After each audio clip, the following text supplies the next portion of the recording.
দ্বিতীয় যে বিষয়টি হচ্ছে সেটা হচ্ছে সিসিলসের ভিসা হতে কেন দেরি হচ্ছে। আসসালামু আলাইকুম, স্বাগতম দা সাইফুল ব্লগ চ্যানেলে। আজকে আপনি আমার থাম্বনেইল দেখে অলরেডি বুঝতে পারছেন। আজকে আমরা সিসিলসের দুইটা বিষয় নিয়ে কথা বলবো। যেটা হচ্ছে দালালের চক্করে সিসিলসের ভিসা যেকোনো সময় বন্ধ হয়ে যেতে পারে। এটা সত্য কথা। আমাদের যেমন অন্যান্য বিষয় যেরকম বন্ধ হয়ে গেছে অন্যান্য দেশে, মরিশাস এবং অন্যান্য দেশ, এরকম সিসিলসও যেকোনো সময় ভিসা বন্ধ হয়ে যেতে পারে, এই সম্ভাবনা রয়েছে। কারণ এর অন্যতম কারণ হচ্ছে ভুয়া এজেন্সি, ভুয়া দালাল এবং ভুয়া অনেক কিছু এবং ফেক পারমিট, ফেক পেপার। কারণ বাংলাদেশ থেকে অনেক লোকজন সিসিলস এয়ারপোর্টে এসে ধরা খেয়ে যাইতেছে, এরপর ওখান থেকে রিটার্ন ব্যাক করতেছে। কারণ বাংলাদেশ এম্বাসি থেকে এসব চেকও করতেছে না, নজরদারিও করতেছে না। এরপরে বাংলাদেশের যে এয়ারপোর্ট আছে সেখানে কি করে অনলাইনে চেকের মাধ্যম নেই, সেই জন্য তারা এখান থেকে সেন্ড করে দেয়। কিন্তু সিসিলসে এসে যখন তারা চেক করে দেখে সেটা ফেক পারমিট, ওই নামে কোনো কোম্পানি নেই। এইভাবে তারা ধোঁকা খেয়ে যাচ্ছে। এই বিজনেসটা বা এই ধোঁকাটা কিভাবে করে চলেন আজকে জানা যাক এই বিষয়টা নিয়ে। সেলস আফ্রিকার মধ্যে খুব উন্নত একটি দেশ এবং এখানে বাংলাদেশিদের প্রচুর শ্রম বাজার এবং কর্মসংস্থান রয়েছে। কিন্তু আমাদের কিছু ভুলের কারণে এবং দালালের খপ্পরের কারণে শ্রম বাজার আমরা হারাতে যাচ্ছি অতি শীঘ্রই। কারণ আপনার সিসিলসে বিভিন্ন এজেন্সি দালাল আছে, তারা কি করে বিভিন্ন লোকজনের সাথে যারা সিসিলসের স্থানীয় তাদেরকে টাকার প্রলোভন দেখিয়ে একটা ফেক কোম্পানি খুলে, যে কোম্পানি কোনো অগ্রাধিকার বা কর্মসংস্থান কিছু নেই, সেই কোম্পানিটা খুলে সেটা রেজিস্ট্রেশন করে গভর্নমেন্টের খাতায়, মুদি দোকান বা যেকোনো একটা দোকানের নামে বা যেকোনো একটা কর্মসংস্থানের নামে। সেখান থেকে তারা ফেক পারমিট বের করে এরকম ভাবে সিসিলসে অনেক দালাল এই কাজটা, এই পথ অবলম্বন করতেছে এবং এই কারণে যারা বাংলাদেশ থেকে সিসিলসে আসতে যাচ্ছে তারা চলে আসতেছে সিসিলসে এয়ারপোর্টে এসে ধরা খাইতেছে। কারণ বাংলাদেশের যে এয়ারপোর্ট সেখানে এরকম চেক করার কোনো অপশন বা পদ্ধতি নেই। আপনি যখন একটা এজেন্সির কাছে যাবেন, এজেন্সি তখন আপনাকে বলবে সিসিলসে এই কাজের উপরে ভিসা আছে, আপনি তাকে বলবেন হ্যাঁ ঠিক আছে।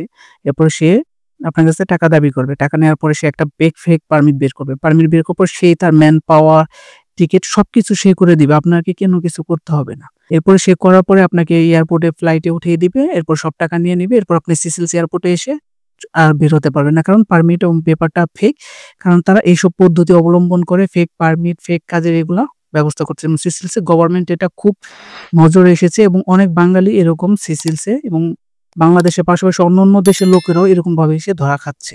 সিসিলসের গভর্নমেন্ট চাইবে না এরকম ভাবে ফেক পারমিট বা ফেক লোকজন এসে তার দেশটা ভরে যাক, এবং জন্য তারা বাংলাদেশিদের জন্য যেকোনো সময় যেকোনো ধরনের পদক্ষেপ নিতে পারে। কিন্তু কিছুদিন আগে আমাদের বাংলাদেশের যে এম্বাসি, যারা মরিশাস অবস্থান করে, সিসিল এবং মরিশাস দুইটার জন্য একটা এম্বাসি, তারা সেখানকার শ্রম মন্ত্রণালয়, বিভিন্ন মন্ত্রণালয়ের সাথে দেখা করেছে এবং তাদের সাথে এসব বিষয় নিয়ে কথা বলেছে, আলাপ আলোচনা করেছে। দ্বিতীয় যে বিষয়টি হচ্ছে সেটা হচ্ছে সিসিলসের ভিসা হতে কেন দেরি হচ্ছে।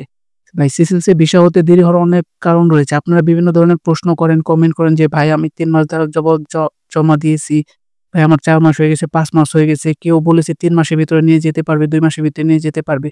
ভাই, যদি কেউ বলে 3 মাস বা 2 মাসের ভিতরে নিয়ে যেতে পারবে, তবে সেই কোম্পানির আর্জেন্ট লোক প্রয়োজন এবং সেই কোম্পানি গভর্নমেন্টের সাথে কোনো না সম্পর্কিত আছে এবং কিছু না টাকা পয়সা লেনদেন করতেছে হয়তো, সেই জন্য সে আপনাকে খুব দ্রুত নিয়ে যেতে পারবে। কিন্তু বর্তমানে সিসিলসে 5-6 মাসের আগে কোনো ভিসা ইস্যু হয় না। এইসব কারণে দালালের খপ্পর, fake work permit, fake company নামের কারণে প্রচুর সমস্যা হইতাছে। আর সিসিলসের সামনের মাসে নির্বাচন আছে, সেই জন্য সেপ্টেম্বর মাসে নির্বাচন আছে, সেই জন্য সিসিলসের গভর্নমেন্ট এখন নির্বাচনের দিকে একটু ঝুঁকতাছে। সেই জন্য এইদিকে তেমন একটা কর্ণপাত বা তেমন একটা দৃষ্টি দিচ্ছে না এই ওয়ার্ক পারমিট ইস্যুর ক্ষেত্রে। সেই জন্য অনেক লোকজন 5-6 মাস আছে অরিজিনাল ভিসা হওয়ার ক্ষেত্রেও আপনারা আসতে পারছেন না। আপনারা চিন্তা করবেন না, আপনারা আরো 2-3 মাস ওয়েট করেন। সবকিছু ঠিক হয়ে গেলে, নির্বাচন হয়ে গেলে, একটা সরকারের কন্ট্রোলে আসলে সে আবার আগের মতো ভিসা প্রসেসিং শুরু করবে। কিন্তু যাদের ফেক পারমিট রয়েছেন তারা পাবেন না এবং ফেক পারমিট চেক করার কোনো অপশনও নাই। কিছু অপশন আছে, আমি সেগুলো আপনাদের অলরেডি আগের ভিডিওতে বলে দিয়েছি। আপনারা চাইলে সেখানে যা দেখতে পারেন। এবং যাদের এরকম প্রশ্ন রয়েছে যে আমি এতদিন ধরে ওয়েট করতেছি, এত মাস ধরে সিসিলসের ভিসা কোথায় পাবো, তারা আমার আগের ভিডিওগুলো দেখলে আসলে বুঝতে পারবেন আমি কোনো ভিসা দেও না আর আমি ভিসার বিজনেসও করি না। কারণ ভিসা বিজনেস করতে গেলে আপনাদের সাথে আমার মিথ্যা কথা বলতে হবে, আপনাদের লোভ লালসা দেখাইতে হবে। আমি আমার পক্ষ থেকে সঠিক এবং সত্যটা তুলে ধরি আপনাদের মাধ্যমে, যেন আপনারা কোথাও যাওয়ার আগে জেনে বুঝে সতর্কভাবে যান।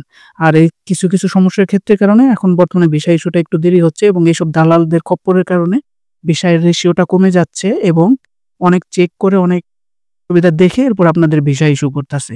এই জন্য আপনারা ঘাবড়ে যাবেন না। যাদের ভিসা অরিজিনাল রয়েছে এবং যাদের পরিচিত লোকেরা রয়েছে, অবশ্যই ভিসা হবে। একটু সময় দিবেন, একটু ধৈর্য ধরবেন, যেহেতু নির্বাচন চলছে।